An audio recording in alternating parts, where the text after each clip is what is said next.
ചില സിനിമകൾ നമ്മൾ അൺഎക്സ്പെക്റ്റഡ് ആയിട്ട് കാണുമ്പോൾ കിട്ടുന്ന ചില എക്സ്പീരിയൻസ് ഉണ്ടാവും, ഇത് കൊള്ളാലോ എന്നുള്ള രീതിയിലൊക്കെ. ശരിക്കും അങ്ങനെയുള്ള ഒരു വിഭാഗത്തിൽ പെടുത്താവുന്ന പടമാണ് 2023 റിലീസായിട്ടുള്ള താങ്ക്സ് ഗിവിംഗ് എന്ന് പറയുന്ന മൂവി.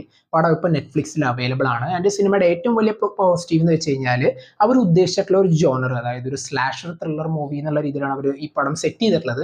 അത് നല്ല രീതിയിൽ തന്നെ എക്സിക്യൂട്ട് ചെയ്യാൻ അവർക്ക് പറ്റിയിട്ടുണ്ട്. ആൻഡ് ഒരു ചെറിയൊരു ടൗണിൽ നടക്കുന്ന ഒരു സംഭവം, ഒരു താങ്ക്സ് ഗിവിങ്ങിന്റെ അന്ന് നടക്കുന്ന ഒരു ഇൻസിഡന്റ് പിന്നീട് എങ്ങനെ ഒരു സെറ്റ് ഓഫ് കില്ലിങ്സിലേക്ക് ലീഡ് ചെയ്യുന്നു, അല്ലെങ്കിൽ അതിന് കാരണക്കാരനായിട്ടുള്ള ഒരു കില്ലറിന്റെ ഉദ്ദേശം എന്താണ് എന്നുള്ളതാണ് സിനിമ മെയിൻ ആയിട്ട് ഓഫർ ചെയ്യുന്നത്.